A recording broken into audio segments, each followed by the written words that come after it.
ولی تماشاوانه هجا بگومان پیوندین سرکرداتی سیاسی کردستان دیگل واتیکان و دیگل پاپایان پیوندی که گوناره و پیوندی که گله که بهز پیوندی هر کدیچه بگومان بهستر برفرهتر ده بسردان هری داویه یا پاپای واتیکان بوجه بوهر ما کردستان و عراق و بگومان انجام دانا قداسات بو لهولی را پایتخت کردستان و ده هفدم دا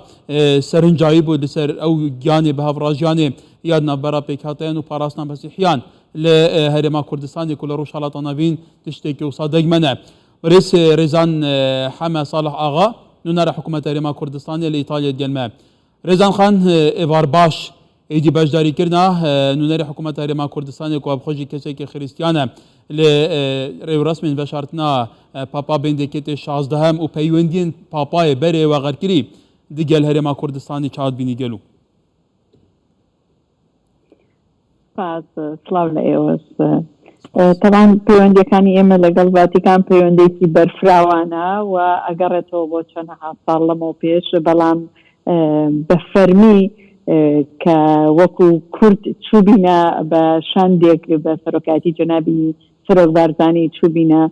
ڤاتیکان و لە ڤاتیکان پێشوازیمان لێکرابێ ساڵی 2005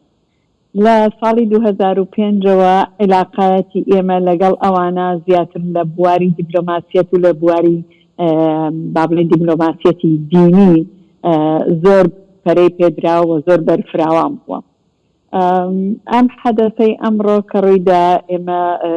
بە حەقیقەت وەکو میلەتی کورد من بەش بە حاڵی خۆم بخۆم بە قەرزاری پاپ ئەزانم کە ئەمری خوای کرد لەبەرەوەی کە ساڵی 2005 یەکەمین پاپ وەکو عەرز کرد کە دەرگای لە ئێمە کردوتەوە وا کە بە فەرمی وەزێکی فەرمی کوردستان چۆتە ئەوێ هەروەها لە 1902ەوە قەت ڕووی نەداوە کە لە کاتێک کە پاپێک هێشتا وجودی هەیە پاپێکی تریش هەبێت و ئەمری خوا بکە و ئەم پاپەی حاڵی حاضر کە ئێستا هەیە بتوانێت قەداست یان نوێژی مردوو لەسەر ئەم پاپە بکە کە ئەمری خوای کرد. هەروەک جەنابتان نەزان پاپا راسینگەر کابرایەکی تیۆلۆجیەکی زۆر گەورە بوو و کابرایەکی زۆر زۆر خوێنەواری و بواری ئاشنایەتی لەگەڵ تیۆلۆجیا و لەگەڵ ئەدیانەکانی ترا زۆر بەرزبووە. طبعا هەموو شتان نەزانن میلەتی کورد ئێمە سەرانی گەورەی ئێمە هەرچی جارێک کاتبنە ئیتالیا و سەردانی ڕسمی ئیتالیان کردبێ سەردانی ڕسمی ڤاتیکانیان کردبێ ئاخرین سەردانی ڤاتیکان جەنابی کاک مەسرور کردی لە 1920 وەکو سەرۆکی حکومەتی هەرێم بۆ لای پاپی حاڵی حاضر کە پاپە بەڵام لەگەڵ ڕاستینگەرە و عەرزکردن علاقەیەکی زۆر گەورە و زۆر درێژ و زۆر بەرفراوانمان هەبوو. بله رول واتیکان تو زانی جی که رول واتیکان و که سمبولیک تایبەتی جی جیهانا مسیحیا خریستیان آنده و لجیهان بگشتی تنه پیشوازی کردن رول وانت تهالسانگاندن لی واتیکان باش لمظلومیت کردان تگوی که تگوتی سروک بارزانی بگیره سروک هرمی سروک حکومت هرما کردستان سردانوی کریه پاپا فرانسی سردان هرما کردستان کریه پشتوانیان بو گلین مظلوم گلین بندس کو گل کرد گل که هری دیاره کو حتی وگوی ظلم لتی تکرین پشتوانیان بو گل کرد دوچه آزدا بو کارینه پرسا گل کرد برفکیش قناغی بگهینی گلو پشتیوانی ڤاتیکان وەکو دەوڵەت و پشتیوانی ڤاتیکان وەکو دینی مەسیح وەکو تەمسیلکەری دینی مەسیح و تەنها دەوڵەتێت کە هەموو مەسیحەکانی دنیا گۆڕایاڵی ئەوانن ئەگەڕێتەوە بۆ ساڵانی زۆر دێرین بەڵام لەم ساڵانەی ئەخیرا لە دامەزرانی حکومەتی هەرێمی کوردستانەوە لە دامەزرانی گیانێکی کوردیەوە لە ناو عێراقا بە حەقیقەت زۆر پشتیوانی ئێمەیان کردووە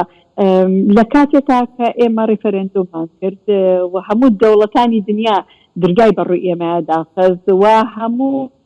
عێراق چواردەوری ئێمەیان تەنی و تەیارە و هیچ ڕێگایەکی هاتو چۆ نەما